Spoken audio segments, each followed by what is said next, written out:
One of the first things I tell them is not to stress over the choice, which sounds very simplistic, especially since I'm not the one making the decision, but it's not that there is a right technique for everyone. It really is, there's a right technique for you, and you have to take into account what is going on in your life that affects what you can have done.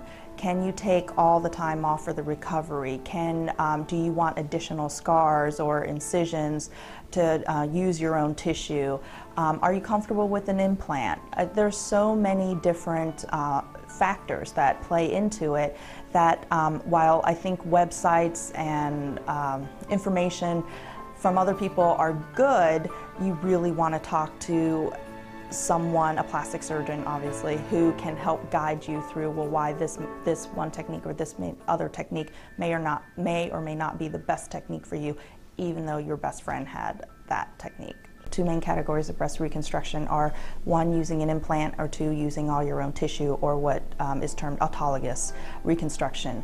Occasionally we combine the two techniques to do breast reconstruction, but it's the main differences is using an implant, which is probably the most widely available and in a lot of ways popular technique.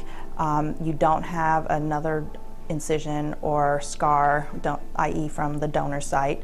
The recovery is faster, the surgical time is faster, but what everybody should really bear in mind is that an implant is a device like your cell phone or your car.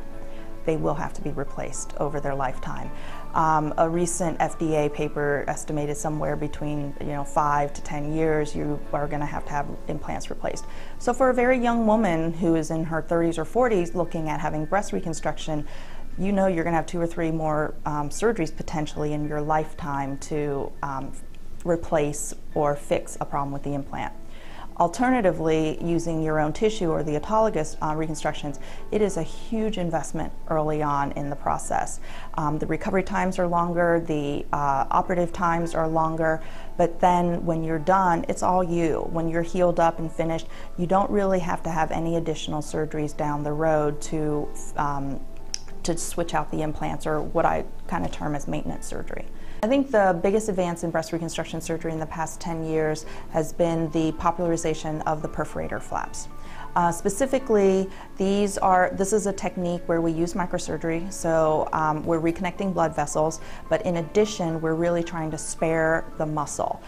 The most popular version of this technique is called the deep infraepigastric perforator flap, where we take tissue from the abdomen and we spare the rectus muscles, which are the core muscles that everybody talks about. Everybody wants a six-pack ab. Those are those muscles.